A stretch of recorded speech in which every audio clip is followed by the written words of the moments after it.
Instantly recognised, admired and envied wherever the beautiful game is played, the Camp Nou is one of the crown jewels of Spanish football and one of the greatest sporting venues in the world. It presides majestically over the central Barcelona district of Les Corts, and with an all-seated capacity of over 99,000, is Europe's largest sporting arena.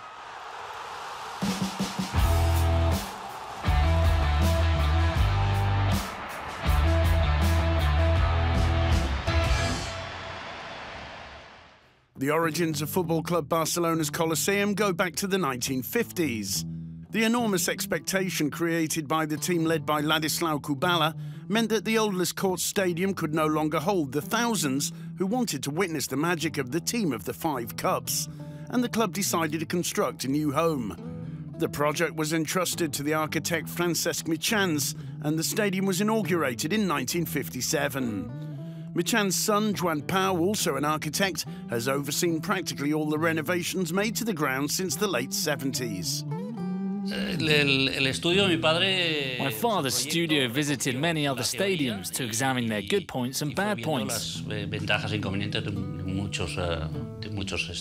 There's the question of geometry, where you take into account the view the spectators have of the playing field. There are regulations as to how and what you can design, and the design in this case was good. You can still see that quality today. Another question is what you have behind the stands.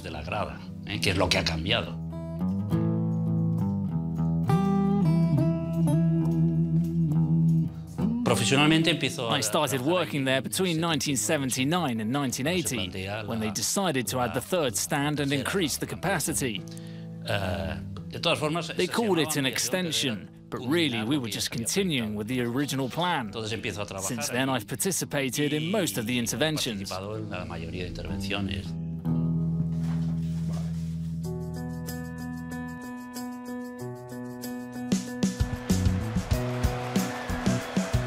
More than half a century of Barca playing in the Camp Nou has left us with a stream of anecdotes and memories, but the common thread has been Manel Vic, the voice of the Camp Nou.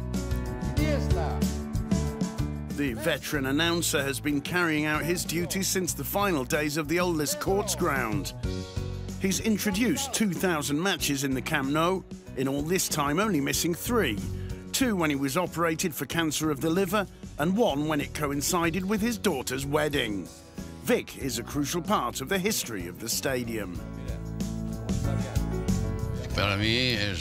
I enjoy it, you know, being able to say, "Good afternoon, everybody, and welcome to the stadium." A sentence that has become famous. It makes me feel proud.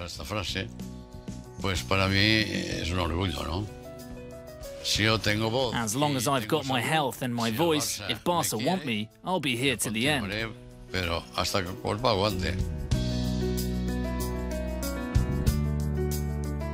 I've had a good relationship with virtually all of the players, but my all-time favourite was Ladislau Kubala, because Kubala was just a magnificent person and player. And it's down to him that we had to build the Camp Nou, because Les Corts just wasn't big enough. Bona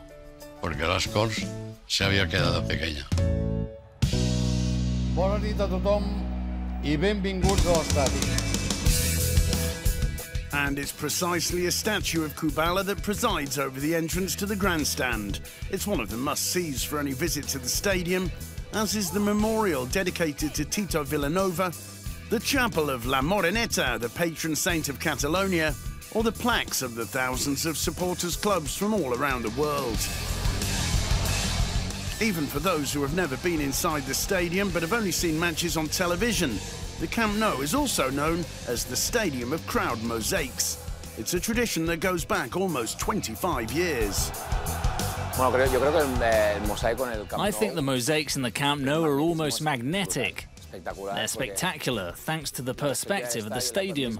The structure is just right for a crowd mosaic. I think the mosaics are iconic for the club, the team, and the fans.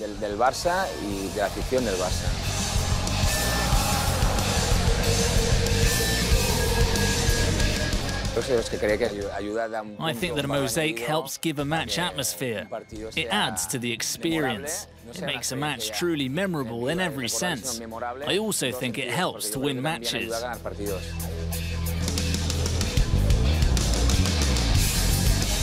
Just some of the people in their stories who've added to the nearly 60-year history of the Camp Nou, a must-visit ground for any lover of the beautiful game.